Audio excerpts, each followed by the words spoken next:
Well, we need to take action, first of all, because families, individuals all across the nation are seeing their health insurance premiums go higher and higher, and they're getting less and less coverage for it. And I think it's the affordability of health insurance that is the biggest factor that probably American families are talking about around the kitchen table. Part of that comes from Obamacare, which put all these regulations on what you had to have in your insurance. So backing away from that, giving folks more options to have health insurance that meets their needs but doesn't include a bunch of stuff they don't need, can help reduce those premiums. And I'd say that's the place to start. I'm going to give you the short answer first, and I'd like to have a couple of minutes to elaborate on that. The short answer is that we really do need to be moving towards universal single-payer health care. Now, why do we need to do that? The fact is, and nobody will tell you this really, even if they know that this is true, they still won't mention it. The fact is that competition in the healthcare industry drives costs up and not down. And I first discovered that about 40 years ago when I was in graduate school at the University of Colorado. And we were looking at at that time, three major hospitals in Colorado Springs. And we were asking them, how do you market your services to patients? And they said, we don't market our services to patients, we market our services to doctors. They bring the patients. And so we asked them for an example of how that worked. And they said, well, three hospitals here, one of them last year bought a CAT scanner. Only CAT scanner in Colorado Springs, and we had just enough diagnostic business to support that one CAT scanner. And so what do you think happened? All the doctors started going to that hospital and bringing their patients along. So the other two hospitals saw their patient census decline, and what do you think they did? They each bought a CAT scanner. So now you have three CAT scanners in Colorado Springs to support a market that's designed for one. So what we discovered from that is that competition in the healthcare market doesn't act like it does in the rest of the market. It does drive costs up and not down. And the only other place where that happens, to my knowledge, is in public utilities. But realizing that, you also have to realize that health insurance companies have figured this out.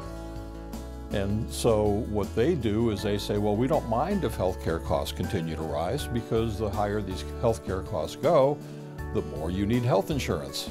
And this is a great marketing tool for them.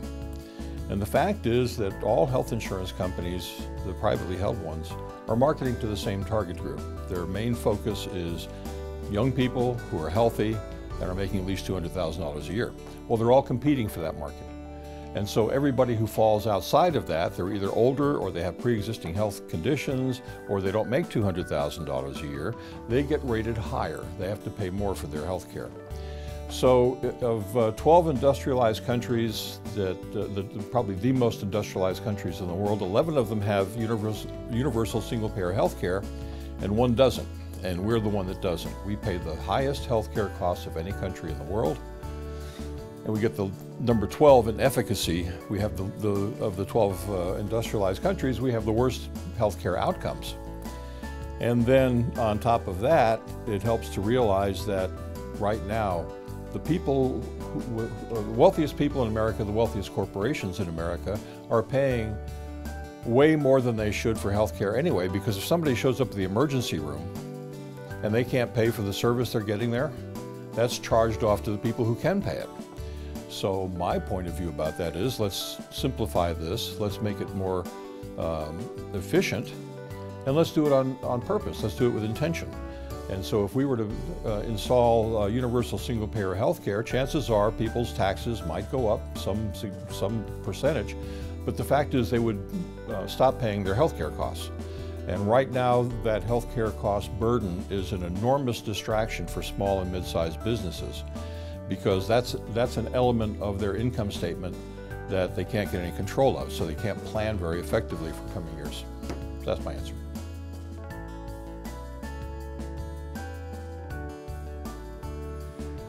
It's a hard question, because over the years, Congress has put more and more money into the student loan program. And then what's happened is colleges have raised their tuition every step of the way, so it doesn't feel like students have really made any progress, but a whole bunch more money has been going, taxpayer money, has been going into higher education. I think there's a revolution going on now in looking at the way people learn and hopefully tailoring learning to the individual, and that is very promising, not only to have more effective learning, but to reduce the costs. But I think we still need to do a better job of alerting students to the consequences of taking on enormous debt and how that can hamper their choices as they get out of school and start looking at jobs. Well, I think the first key to higher education policy is to recognize that it is what labor economists refer to as a human capital investment. People who go out and look at the job market and say, wow, these professions are getting paid much more highly than these other jobs over here, will tend to educate themselves in those areas. And so they earn more. And that is a key part of equipping oneself for life in the big world. And since we already have pretty much universal secondary and primary education paid for by the state, it really is in our best interest to take a look at what it's going to take to equip everybody to be able to compete at a minimum level in the job market. It used to be a high school education was all you needed. But now you really do need at least 2 years of technical school or a 4-year college degree before you're prepared to even go out and start learning the lessons necessary to earn a higher level of income. So yeah, I think it's in the state's best interest, it's in society's best interest to educate people up through the 4-year college level, or at least through a technical training level. And I also think that it would be a boon to these young people who are going through school to not strap a $50,000 albatross to their backs and say, now go out and earn money and be self-sufficient.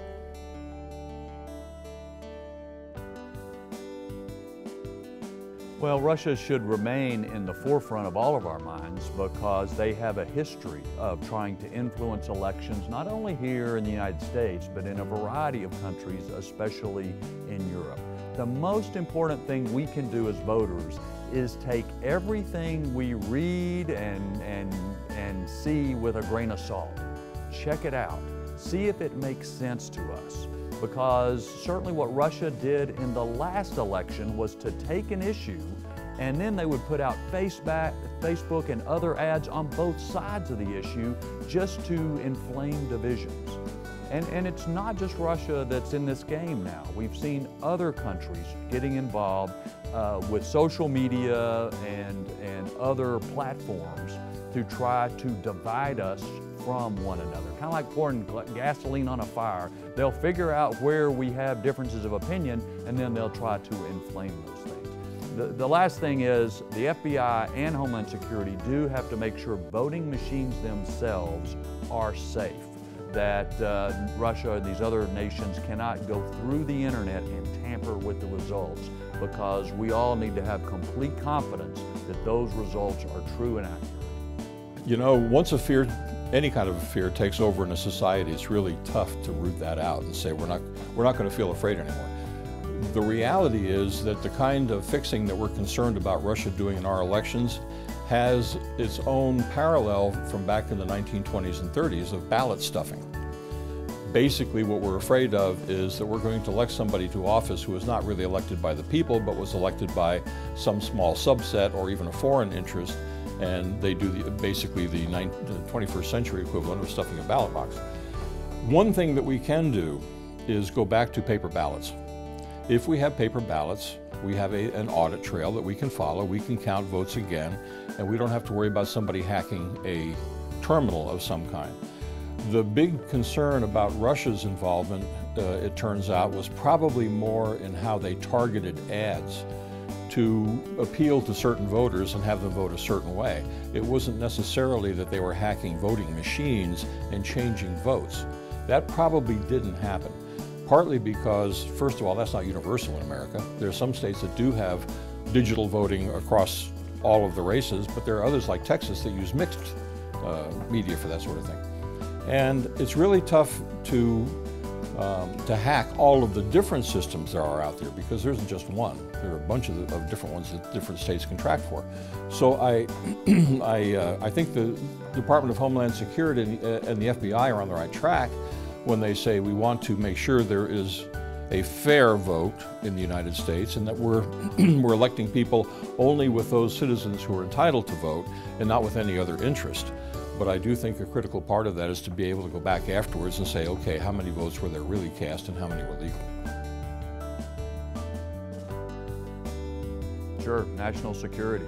If you look at the bill that came out of my committee, it came out of committee by a vote of 60-1. When the final version passed on the floor of the House, the vote was 359 to 55, and in the Senate it was 87 to 10.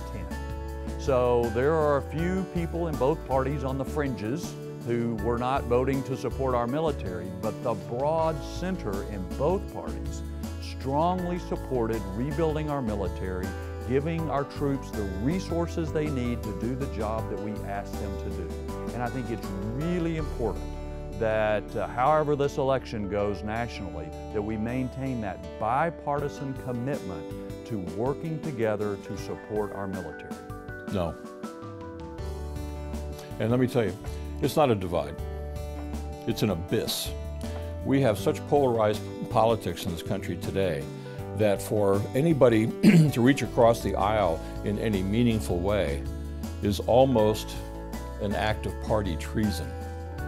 And for somebody to attempt to do something, for a Democrat in Congress, to attempt to do something that satisfies a Republican sponsor of a bill means not only will he tend to be looked at askance and perhaps vilified by his own party, but he risks having someone like a Donald Trump, who is much better at taking credit than he is at taking responsibility, coming in afterwards and saying, look at the deal that I just negotiated here. And what Democrat in America wants to be tagged with that? So right now, the way things stand, I don't see any kind of cooperation, hands across the aisle, working in any meaningful way. They might be able to do something about streamlining parking tickets, but that's about it.